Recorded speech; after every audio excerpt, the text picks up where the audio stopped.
மூத்தோர்கள் பாடியருள் பத்துப்பாட்டும் எட்டுத்தொகையும் கேடில் 18 கீழ்க்கணக்கும் என்று இந்த 3 தொகுதியையும் குறித்துள்ளதை நாம் காண முடிகிறது.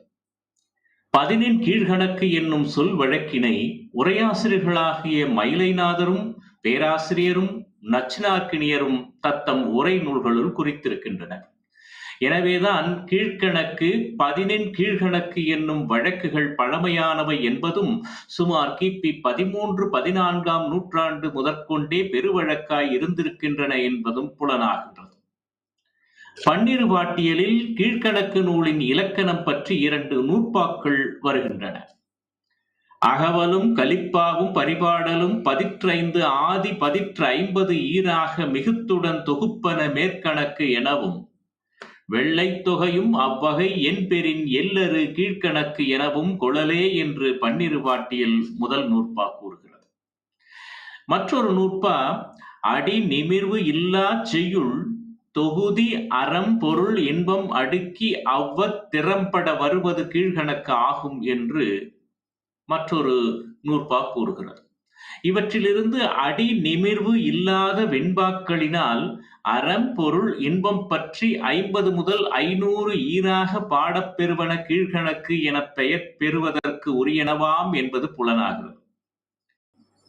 அடி நிமிர்தலின்றி கீழ்ப்பட்ட கணக்கில் வெண்பாவினால் பாடப் பெறுதலினால் கீழ்கணக்கு என்று கொள்ளப்படுகின்றன என்பதே கீழ்கணக்கு நூல்களின் இயல்புக்கு ஏற்றதாகும். 10 கீழ்கணக்கு நூல்களில் அடங்கிய 18 நூல்கள் ஒரு வெண்பா கூறுகிறது. 4 அடி, 4 மணி, 440, 5 முப்பால், கடுகம், கோவை, பழமொழி, மாமூலம், இந்நிலைய காஞ்சியுடன் ஏலாது என்பனவும் கைநிலையும் ஆம் கீழ்கணக்கு என வரும் தனிப்பாடல் தெரிவிக்கிறது. இந்த பாடலில் அடங்கிய நூல்களை குறித்து 1885ஆம் ஆண்டு தொடங்கி சி.வை. தாமோதரம் பிள்ளை, கோ. ஸ்ரீ சீனிவாச ராகவாச்சாரியார் முதலோனர் ஆராய்ந்து எழுதியதன் பயனாக இப்பொழுது தெளிவு ஏற்பட்டுள்ளது. முப்பால் என்பது திருக்குறளை குறித்தது என்பது ஆய்வாளர்களுடைய துணியப்பட்ட ஒரு முடிவாகும். கீழ்கணக்கு நூல்களுள் சாதி சமய பால் வேறுபாடு இன்றி போற்றப் பெற்று வந்திருக்கக்கூடிய நூல் திருக்குறள் ஒன்றே. திருக்குறளின் சொல்லையும் தொடரையும் பொருளையும் எடுத்தாளாதவர் இடைக்காலத்திலும் பிற்காலத்திலும் எவரும் இல்லை என்றே கூறலாம். நீதி நூல்களுள் திருக்குறள் பாடல் அளவினதாலும் பொருளின் நுட்பத்தினாலும் இந்நூல் தலை சிறந்து விளங்குகின்றது என்று சொல்லலாம். திருக்குறளை இயற்றியவர் திருவள்ளுவர் என்று குறிப்பிடுவதோடு தெய்வப் புலவர் என்றும் திருவள்ளுவ நாயனார் என்றும் போற்றுவர். மேலும் தேவர், சென்னா புலவர், சென்னா போதார், பெருநாவலர், முதற்பாவலர், மாதானுபங்கி, நான்முகனார் என்ற பெயர்களாலும் சில பழம்பாடல்கள் இவரை சுட்டியிருக்கின்றன. திருவள்ளுவர் மயிலையிலே பிறந்தார் என்பது கர்ண பரம்பரை கதை. சிலர் இவரது ஊர் மதுரை என்றும் கூறுவார்கள்.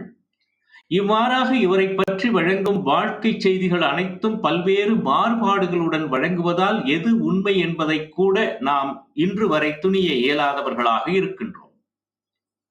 குறள் என்னும் பாட்டு வகையினால் நூலை ஆக்கியிருப்பதனால் குறள் என்பது கருவியாகு பெயராய் இவருடைய நூலுக்கு பெயராகிறது. குறள் என்பது கருவியாகு பெயர். இந்நூலின் சிறப்பு கருதி திரு என்ற அடைமொழியை கொடுத்து போற்றி அழைத்திருக்கின்றனர். திருவள்ளுவர் திருக்குறளுக்கு இட்ட பெயர் முப்பால் என்பதுதான். அவருக்கு பிறகு திருக்குறள் என்ற பெயர் வழங்கலாயிற்று. இந்த நூல் அறம், பொருள், இன்பம் என்னும் 3 பகுதிகளாக இருப்பதனால் முப்பால் என்பது முதற் பெயராய் அமைந்தது என்று கூறலாம். 10 கீழ்கணக்கு நூல்களுள் தலையாயது திருக்குறள். முப்பால் உத்தரவேதம், தெய்வ நூல், பொய்யாமொழி, வாயுரை வாழ்த்து, தமிழ்மறை, பொதுமறை என்றெல்லாம் சான்றோரால் இந்நூல் புகழப்படுகிறது. திருக்குறள் தமிழர்தம் உயிருக்கு உறுதி பயக்கும் பெருமறையாக போற்றப்படுகிறது. இந்நூல் ஓதற்கு எளியதாகவும் சிந்தைக்கும் செவிக்கும் இன்பம் பயப்பதாகவும் எச்சமயத்தவர்க்கும் பொதுவாகவும் விளங்குகின்றது. இதன் பின் எழுந்த நூல்கள் எல்லாம் இதன் மொழியையும் பொருளையும் பொன்னே போல் போற்றுகின்றன. திருக்குறள் பல மொழிகளிலும் மொழிபெயர்க்கப்பட்டுள்ளது. இந்நூல் எல்லா பொருளும் இருக்கின்றன. வள்ளுவர் செய் திருக்குறளை மறுவர நன்கு உணர்ந்தோர்கள் ஒரு குலத்துக்கு ஒரு நீதி சொல்லும் பிற நூல்களை நினைக்க மாட்டார்கள் என்பதுதான் பேராசிரியர் மனோன்மணியம் சுந்தரம் பிள்ளை அவர்களுடைய கருத்து. பாரதியும் வள்ளுவரின் சிறப்பினை பாராட்டியிருக்கின்றார். நூலை கொண்டு செல்கின்ற முறையிலேயே வள்ளுவருக்கும் மற்ற நூலாசிரியர்களுக்கும் பெரிய வேறுபாடு உண்டு. வள்ளுவர் வெறும் நீதிகளை மட்டும் மூச்சை பிடித்துக் கொண்டு சொல்லுபவர் அல்ல, கட்டளைகளை வரிசையாக தொகுத்துச் சொல்லும் சட்ட தொகுதியாகவும் தம் நூலை ஆக்கவில்லை. தம்மபதம் போன்ற நீதி நூல்கள் அறவழிப்படும் உண்மைகளை கூறினாலும் மதம் என்னும் ஒரு சார்பு பற்றியமையினால் அறம் சொல்லும் தகுதியில் குன்றிவிட்டன. அவற்றின் கருத்து அழகையும் கவிதை அழகையும் மிகுவித்து காட்டக்கூடிய நடுவு நிலைமையையும் பொதுமையையும் அவை இழந்து விட்டமையினால் வள்ளுவனை விஞ்சி போகக்கூடிய வலிமை அவற்றுக்கு இல்லாமல் போய்விட்டது என்று சொல்லலாம். வள்ளுவரின் குரல் கம்பீரமாக எழுவதற்கு இந்த நேர்மைதான் காரணம் என்று பேராசிரியர் மு. அண்ணாமலை கூறுவது இங்கே நினைவு கூறத்தக்கதாகும். திருவள்ளுவருடைய காலம் கிபி முதல் 3 நூற்றாண்டுகளுக்கு உட்பட்டதாக வி.ஆர்.ஆர். தீட்சிதர் அவர்கள் கூறுவார்கள். கிபி 6ஆம் நூற்றாண்டை சார்ந்தே தோன்றியிருக்க வேண்டும் என்பது பேராசிரியர் வையாபுரி அவர்களுடைய கருத்து. வேறு தக்க சான்றுகள் கிடைக்கும் வரை திருவள்ளுவர் காலத்தை ஏறத்தாழ கிமு முதல் நூற்றாண்டு முதல் கிபி 300க்கு உட்பட்டது என்று சொல்லிக் கொள்வதே மா. ராசமாணிக்கனாரின் கருத்தாகும். மறைமலை அடிகள் வள்ளுவர் இயேசு கிறிஸ்துவுக்கு 30 ஆண்டுகள் முற்பட்டவர் என்று நிறுவியிருக்கின்றார். இதையே தமிழக அரசு ஏற்றுக்கொண்டுள்ளது. ஆங்கில ஆண்டோடு 30 ஆண்டுகளை கூட்ட திருவள்ளுவர் ஆண்டு வரும். தைத்திங்கள் முதல் நாள் திருவள்ளுவர் திருநாளன்று திருவள்ளுவர் ஆண்டு தொடங்கக்கூடியதாக தமிழக அரசு அமைத்திருக்கிறது. திருக்குறள் 133 அதிகாரங்களாக பகுக்கப்பட்டு ஒவ்வொரு அதிகாரத்திற்கும் 10 குறளாக மொத்தம் 1330 குறள் வெண்பாக்கள் இதில் அடங்கியுள்ளன. அறத்துப்பால், பொருட்பால், இன்பத்துப்பால் என 3 பகுதிகளாக பிரிக்கப்பட்டுள்ளன. அறத்துப்பால் கடவுள் வாழ்த்து, வான் சிறப்பு, நீட்டார் பெருமை, அரண் வலியுறுத்தல் என்ற 4 அதிகாரங்களும் பாயிரங்களாக திகழ்கின்றன. அறத்தை இல்லறம் என்றும் துறவறவென்றும் ஊழ் என்றும் ஆசிரியர் பாகுபாடு செய்திருக்கிறார். அன்பு, விருந்து, ஒப்புரவு, ஈகை போன்ற அறங்களை கூறக்கூடியதாக இந்த அறத்துப்பால் அமைந்திருக்கிறது. அருள், மெய்யுணர்வு, அவாவின்மை, தவம், துறவறம் போன்றவை அறத்துப்பாலில் விரித்து உரைக்கப்படுகின்றன. பொருட்பாலில் அரசியல், அங்கவியல், ஒழுவியல் என்னும் 3 பகுதிகளை கொண்டதாக இருக்கிறது. அரசனின் பண்புகள், கடமைகள் ஆகியவையும் அமைச்சன், ஒற்றன், தூதுவன், படைஞ்சன் ஆகியோரின் இலக்கணமும், கல்வி, அறிவுடைமை, கேள்வி, பெரியோர் துணை, கண்ணோட்டம், ஊக்கம், நட்பு, மானம், குடிமை, பெருமை, சான்றாண்மை போன்ற சிறப்பு இயல்புகளும் இனிது கூறப்படுகின்றன. போர்த்திறன், படையின் சிறப்பு, வீரத்தின் அழகு, காலம், இடம், வலி ஆகியன அறிதல் போன்றவையும் உரைக்கப்படுகின்றன. உழவுத் தொழிலின் உயர்வும் பேசப்படுகின்றன. அரசனுக்கென்று வள்ளுவர் இயற்றிய இலக்கணம் மக்கள் அனைவருக்கும் பொருந்துவனவாக இருக்கின்றன. இன்பத்துப்பாலை இனிய காவியம் என்றே சொல்லலாம். சங்க இலக்கியத்தின் மனம் வீசினாலும் இது தனக்கென்று தனித்தன்மையும் புரட்சி நோக்கமும் கொண்டது. ஒவ்வொரு குறளும் காலத்தால் அழிக்க முடியாத காதல் காவியம் போன்று அமைந்திருக்கிறது. வள்ளுவரின் நுண்ணறிவிற்கு இன்பத்துப்பால் ஒரு சான்றாக இருக்கிறது. காதலர் இருவர் கருத்தொருமித்து ஆதரவு பட்டு இல்லறம் நடத்த இன்பத்துப்பால் இலக்கணமாக அமைகிறது. தலைவன் தலைவியரின் உள்ள கிணர்ச்சியை ஒருங்கே வெளிப்படுத்தி காட்டும் பாங்கு இனிமையாக இருக்கின்றது. யான் நோக்கும் காலை நிலன் நோக்கும், நோக்காக்கால் தானோக்கி மெல்லனாகும். இந்த குறள் காட்டும் நாடகம் மிக மிக இனியது. ஊடலுக்கு காரணமாக பரத்தையை காட்டாமல் பொய்க்காரணம் கொண்டொழுகும் புரட்சிகரமான ஊடலை வரைகிறார் வள்ளுவர். பொருட்பாலில் வரைவின் மகளிர் என்னும் பகுதியில் பரத்தையரை கடிந்த வள்ளுவர் இன்பத்துப்பாலில் ஊடற் காட்சிகளை காட்ட அவர்களை காரணமாக காட்ட விழையவில்லை என்பதையும் நாம் இங்கே காணுகின்றோம். தாயிற் சிறந்ததொரு கோயிலும் இல்லை என்பது உலக வழக்கு. அந்த தாய்க்கு ஒரு இடர் நேரிட்டாலும் தனையன் தன் உயிர் தந்தேனும் காத்தல் வேண்டும். ஆனால் வள்ளுவர் இதிலிருந்து மாறுபட்டு தாயின் பசியை தீர்ப்பதற்கு கூட சான்றோர் பழிக்கும் வினையை நீங்கள் செய்யக்கூடாது என்று சொல்லியிருக்கின்றார். ஈன்றால் பசி காண்பால் ஆயினும் செய்யக்க சான்றோர் பழிக்கும் வினை என்று உரைக்கின்றார். மனிதன் தன் வாழ்க்கையை செம்மையாக நடத்த ஏதேனும் ஒரு குறளை தன் வாழ்வின் குறிக்கோளாக கொண்டிருக்க வேண்டும் என்பதுதான் இதன் அடிப்படை கருத்தாகும். திருக்குறள் ஒரு அறிவு நூல். மனிதன் விலங்கிலிருந்து வேறுபடுவது தன் பகுத்தறிவினால்தான். இதை உணர்ந்த வள்ளுவர் அறிவுக்கு சிறப்பிடம் தருகிறார். அறிவு ஒன்றினால்தான் அகிலம் முழுவதையும் ஆட்டி படைக்கலாம் என்னும் கருத்துப்பட அறிவு அற்றம் காக்கும் கருவி. அற்றம் என்றால் குற்றம். அறிவு குற்றம் காக்கும் கருவி, செருவார்க்கும் உள்ளழிக்கலாக அரண் என்று சொல்லுகின்றார். காலம், இடம், வலி ஆகியவற்றை அறிந்து வினையாற்றினால் அந்த வினை வெற்றியை தரும் என்கின்ற உண்மையை விளக்குகின்றார். அறிவுடையாரெல்லாம் உடையர் என்பதுதான் அவர் கருத்து. திருக்குறள் ஓர் அரசியல் நூல். எந்த காலத்திலும் எந்த நாட்டு அரசியலுக்கும் துணை புரிவதாக இருக்கக்கூடிய பொருட்பால் இக்கால அரசியலாருக்கும் அறிவுரையும் கூறுவதாக இந்த நூல் அமைந்திருக்கிறது. அரசனின் கூறுகள், ஆளும் முறைகள், செங்கோன்மை, படை அமைப்பு, போர் விதிகள், நாட்டின் பொருளியல் முதலிய அனைத்தையும் வள்ளுவர் கூறுகின்றார். மக்களுக்காகவே மன்னன் என்பதே அவர் கொள்கை. மக்கள் கொதித்தால் மன்னன் அழிவான் என்ற கருத்தினை அல்லற்பட்டு ஆற்றாது அழுத கண்ணீர் அன்றோ செல்வத்தை தேய்க்கும் படை என்று சொல்லியிருக்கின்றார். திருக்குறள் ஓர் உணர்ச்சி நூல். ஐம்புலனுக்கும் இன்பம் தருவது காதல் இன்பம்தான். அது மெய் வழிப்படாமல் உணர்வு வழிப்படலே சிறந்தது.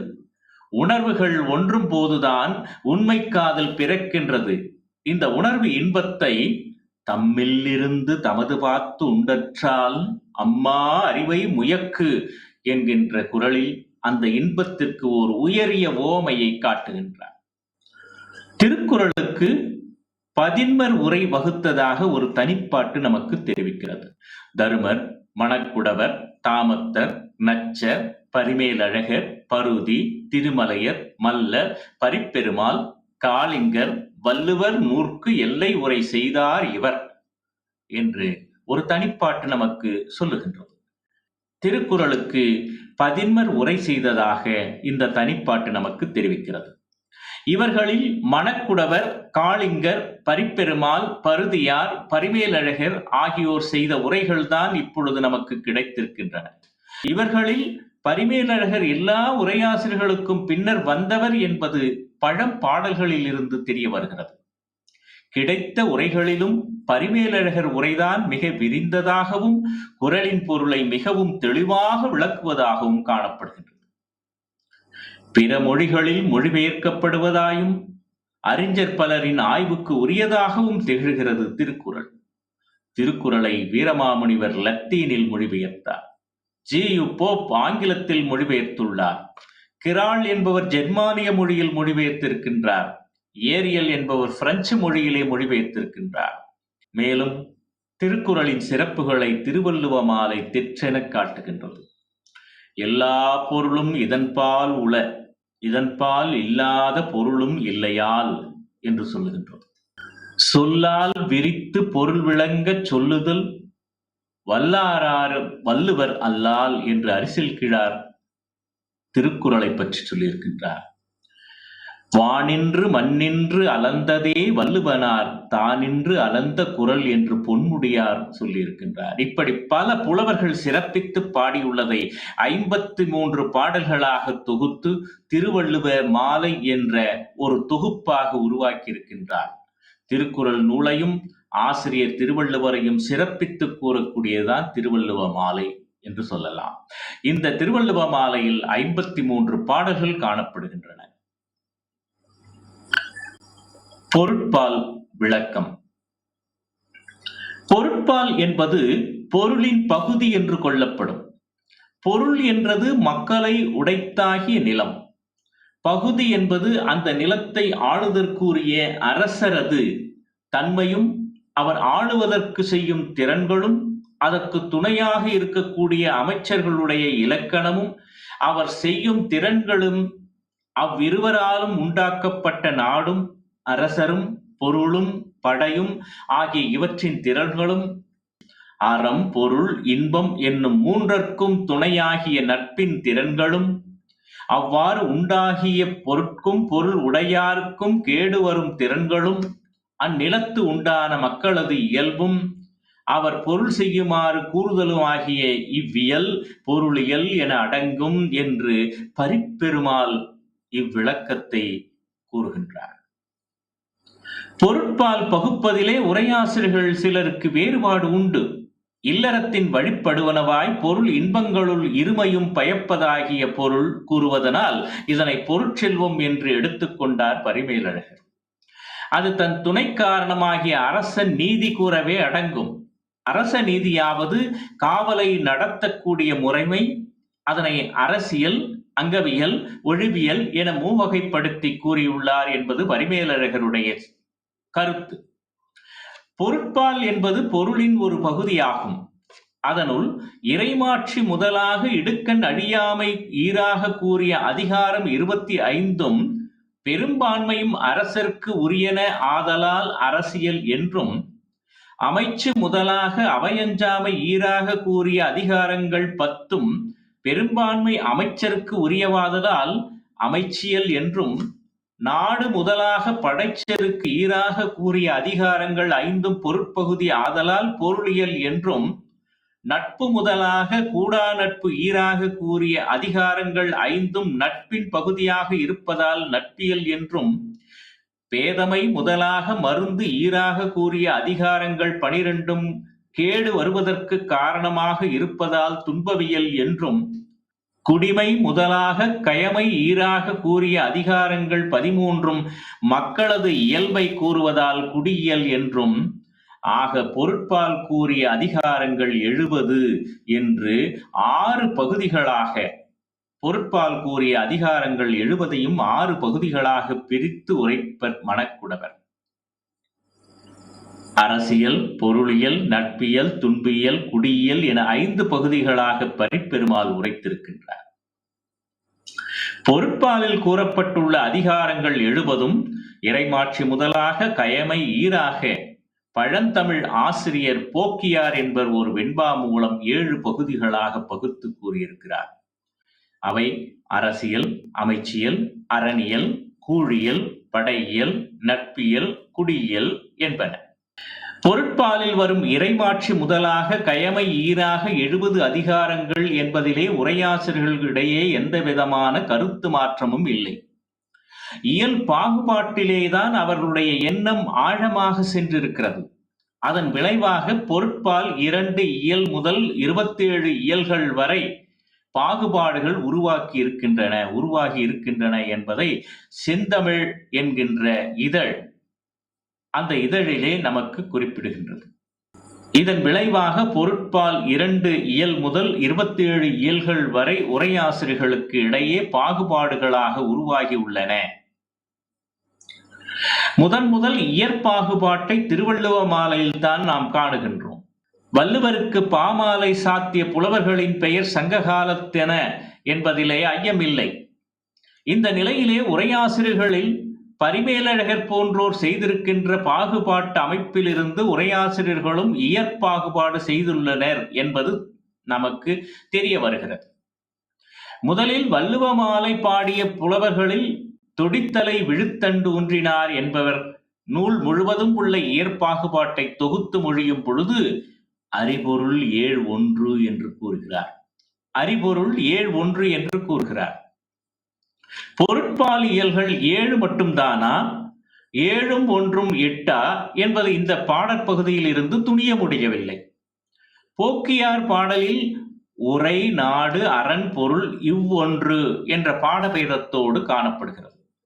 இதன்படி தொடுத்தலை விழுத்தண்டு ஊன்றினார் பாடல் அறிபொருள் 7.1 அதாவது பொருட்பால் 8 இயல்களை உடையது என்று துணியலாம். இதனை ஒட்டியே வியாச பாரதம் ஆசிரம வாசிக பருவத்தும் அரசர்க்கு உரிய அங்கங்கள் 8 என்று கூறப்பெற்றுள்ளதை காணப்படுகிறது. போக்கியார் கூறிய அறனியல், கூழியல், படையியல் என்ற 3 இயலை மணக்குடவரும் பரிப்பெருமாளும் மாற்றம் செய்து 6 இயல்களாக பிரித்திருக்கின்றார்கள். அதாவது 5 அதிகாரங்களை மட்டும் பொருளியல் என கூறி அவர் நட்பியலில் கூறும் 17 அதிகாரங்களில் நட்பை கூறும் 5 அதிகாரங்களையும் நட்பியல் என்றே ஒதுக்கி ஏனைய 12 அதிகாரங்களுக்கு துன்பியல் என பெயர் புனைந்து ஓர் இயலாக்கி ஆக இயல் 6 என்று கூறினர். மணக்குடவர் உரைக்கும் முன்பாக திருக்குறளுக்கு பழைய உரை இருப்பதாக கூறுவர். பரிமேலழகர் உரை அரசியல், அங்கவியல், ஒழிவியல் என 3 இயலாக பிரித்துள்ளார். பழைய உரையும் பரிமேலழகரை ஒட்டியே செல்லுகின்றன. கவிராசர் உரையும் அவ்வாறே அமைந்திருக்கிறது. என்றாலும் 2வது இயலின் பெயர் இதவியல் என்கிறது. ஆயினும் அரசியல் முடிவில் அடுத்து வரும் இயலை அங்கவியல் என்கிறது. இது ஏடு எழுதுவோர் பதிப்பாசிரியர் பிழையாக இருக்கலாம் என்றும் கருதலாம். ஜி. வரதராசனார் அரசியல், அமைச்சியல், அங்கவியல், ஒழிவியல் என 4 இயல்களாக பகுப்பர். பரிமேலழகர் கூறிய அங்கவியலை அமைச்சியல், அங்கவியல் என 2ஆக பகுத்து வேறுபடுகின்றார். மூரா அருணாசல கவிராயர் பரிமேலழகரை ஒட்டி 3 இயலாக்கி அங்கவியல், அரசியல் என 2 கூறாக்குகின்றார். அரசனுக்கு உரிய அங்கங்களில் அமைச்சு சிறந்ததாகலானும்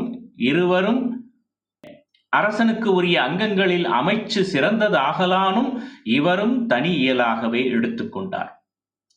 இவ்வாறு அமைந்த இயல் பாகுபாடுகள் அனைத்தும் பொருட்பாலுக்கே உரியது என்றாலும் உரையாசிரியர்கள் அனைவரும் தம் சிந்தனை ஆய்வாலும் பகுத்திருக்கின்றார்கள் என்பது தெளிவாகிறது. 2 இயலாக கண்டவர் தேவநேயர், 3 இயலாக கண்டவர் பரிமேலழகரும் கவிராசரும், 4 இயலாக பகுத்தவர் ஜி. வரதராச பிள்ளை, 6 இயல்களாக கொண்டவர் மணக்குடவர் பரிப்பெருமாள், 7 இயல்களாக பகுத்தவர் போக்கியார், 8 இயல்களாக பகுத்தவர் தொடித்தலை விழுத்தண்டூன்றினாரும் காலிங்கரும். பொருட்பாலில் காணப்படும் அரசியல் 25 அதிகாரங்கள் என்பதில் எவருக்கும் எந்த கருத்து வேறுபாடும் இல்லை. ஆனால் மணக்குடவர் பரிப்பெருமாள் இருவரிடமும் துன்ப இயல் என்ற ஒன்று தோன்றியதும் நாடு என ஓர் அதிகாரம் கூறிய வள்ளுவர் அங்கங்கள் 6ஐயும் தொகுத்து உணர்த்தும் படை, குடி என்ற குறளில் நாட்டை கூறாது குடி என்றதனால் வள்ளுவர் குடி என்றது நாட்டினைத்தான் என கருதியதாக எண்ணி பரிமேலழகர் குடி என்றது அதனுடைய நாட்டினை கூற வேண்டியதாயிற்று. மணக்குடவர் குடியுள் நாடு அடங்கிற்று என்கின்றார். பரிப்பெருமாள் குடியுள்ள நாடு என்கின்றார். குடியை நாடு என்று கருதிய பரிமேலழகருக்கு குடிமை முதலியவற்றை எவ்வியலுள் பகுப்பது என்கின்ற ஐயம் தோன்றியிருக்கிறது. அதன் பயனாக விளைந்ததுதான் ஒழிவியல் என்னும் இயலாகும். அதே நிலையில்தான் மணக்குடவர் பரிப்பெருமாள் இருவரும் பேதமை முதல் மருந்து ஈராக உள்ள 12 அதிகாரங்களையும் துன்பவியல் என்று பிரித்தார்கள். இப்படி உரையாசிரியர்கள் ஒவ்வொருவரின் கருத்தையும் ஆராய்ந்தால் இயைபும் இயைபு இன்மையுமாக விரிந்து சென்று கொண்டே இருக்கிறது. எனவே அறிஞர்கள் பலர் பரிமேலழகர் கூறிய அரசியல், அமைச்சியல், ஒழிவியல் என்ற அமைப்பு முறையே சிறந்தது என்று எடுத்துக் கொள்கின்றனர். என்றாலும் போக்கியார் கூறிய அமைப்பு முறை வள்ளுவரை ஒட்டிச் செல்லுவதால் அதுவே சிறந்தது என தண்டபாணி தேசிகர் கூறுகின்றார். இப்படி திருவள்ளுவருடைய இயல் அமைப்பு முறை, பொருட்பாலில் இயல் அமைப்பு முறை அமைந்திருக்கின்றது. அதற்கு உரையாசிரியர்கள் பல்வேறு கருத்துக்களை தெரிவித்திருக்கின்றார்கள் என்பதை நாம் காண வேண்டும்.